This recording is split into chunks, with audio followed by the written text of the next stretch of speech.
what we created before was a positional record, meaning in order to create an instance of a record, you basically had to specify the parameters on a constructor, right? You were not able to use the object initializer syntax to do that. If you like that and you want to use the object initializer syntax, you can use named records. Basically, you do not provide the parameters, immediately at in the line where you define the record, but you use init only properties, and then basically you have immutability because the init only properties provide that, and you have the object initializer syntax as well that you can use. And then what if you want a mix of the two? You can do that. You can add all this stuff to the records. It's not that all the code is generated by Microsoft. You can still add your own constructors that call the constructor that is automatically created by Microsoft. You can add your own methods and everything you're used to. So in this example, for example, you can use you can create a book passing all the 3 values directly because there is an automatic constructor that is created by Microsoft. Then you can create a book only passing the name, and it's going to use the first line, the first constructor that we specified that is delegating to the this constructor. You have to delegate to the this constructor, otherwise Microsoft will not compile this code.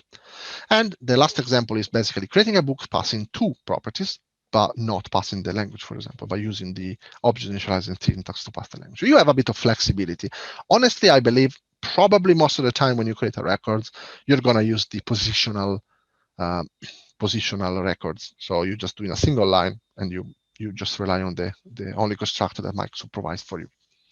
So records is really an exciting feature. To be honest, it is the #1 feature added in C#9. Finally, you don't need to create a lot of boilerplate code when you want value objects in your code, and they are extremely popular, especially for storing data as DTOs, for example. They need to transit between on the network and stuff like that. Using the JSON serialization also now will support records as well in .NET 5. So definitely is going to be massively used feature in C#9 projects. And as I said, there is inheritance support. You can create another record that implements a record, and this is the syntax to do so, fairly obviously. And Microsoft is generating all the boilerplate code for you, and the behavior is going to be pretty much as you expect. So if you compare a book with a special book, they're obviously going to be different.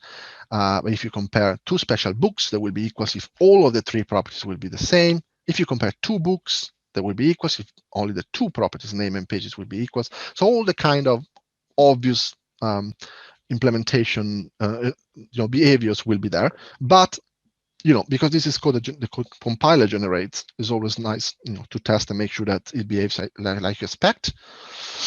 And personally, I don't know if I will use inheritance a lot. I will probably try not to avoid inheritance in general. It's just a general design principle to try to favor composition over inheritance. But it's nice that the C# team implemented the records in an object-oriented way. In fact, C# is an object-oriented language, and I believe this was the reason why they haven't implemented records until now. They really wanted to do it right in an object-oriented way, and that's possible today with C#9.